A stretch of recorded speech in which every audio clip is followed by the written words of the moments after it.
9 కోట్ల రూపాయలు 3 అంతస్తుల ఇల్లు. నేను చెప్పింది కాదు, ఆయనే పెట్టుకున్నారు యూట్యూబ్లో. అంతస్తులు, ఒక్కొక్క అంతస్తులో 20 ఫ్లోర్లు. మీరు చూడండి, ఆ యూట్యూబ్లో ఉంటుంది. ఆ నూతనకల్ ప్రదేశంలోనే ఈయన మించిన ఇల్లు లేదు. అంత పెద్ద ఇంటి లోపల ఎలివేటర్ కూడా, ఇది లిఫ్ట్ కూడా ఉంది ఇంటి లోపల. ఎక్కడిది? Betting app.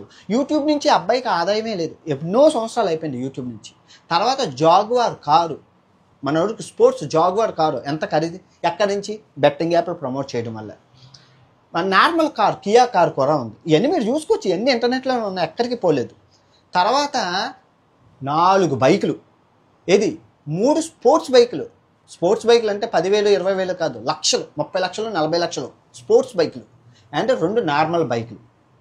ఇంకా తర్వాత ఒక న్యూస్ ఛానల్ పెట్టుకున్నాడు. తర్వాత బెనామీ 3 కంపెనీలు ఉన్నాయి షాపులు, బెనామీ షాపులు. ఎందుకంటే ట్యాక్స్ ఎగదొబ్బడం కోసం. షాపులు ఎప్పుడూ ఓపెన్ చేసి ఉండవు, కానీ బెనామీ కంపెనీలు. ఆ తర్వాత ఈయనకి ఒక ఎంసీఎన్ కంపెనీ ఉంది, స్ట్రెస్ బ్లాస్ట్ అని. అబ్బాయికి ఓనర్ వెంకట్ అని ఉంటాడు. సో ఇలా ఇంత అక్రమ సంపాదన ఎక్కడి నుంచి వస్తుంది? ఓకే అనిగో, నేనైతే అన్నా, నేను కాంట్రవర్సీ మిమ్మల్ని ఎక్కడో చూసినట్టుందండి కదా అన్న వాళ్ళు మనకు VSY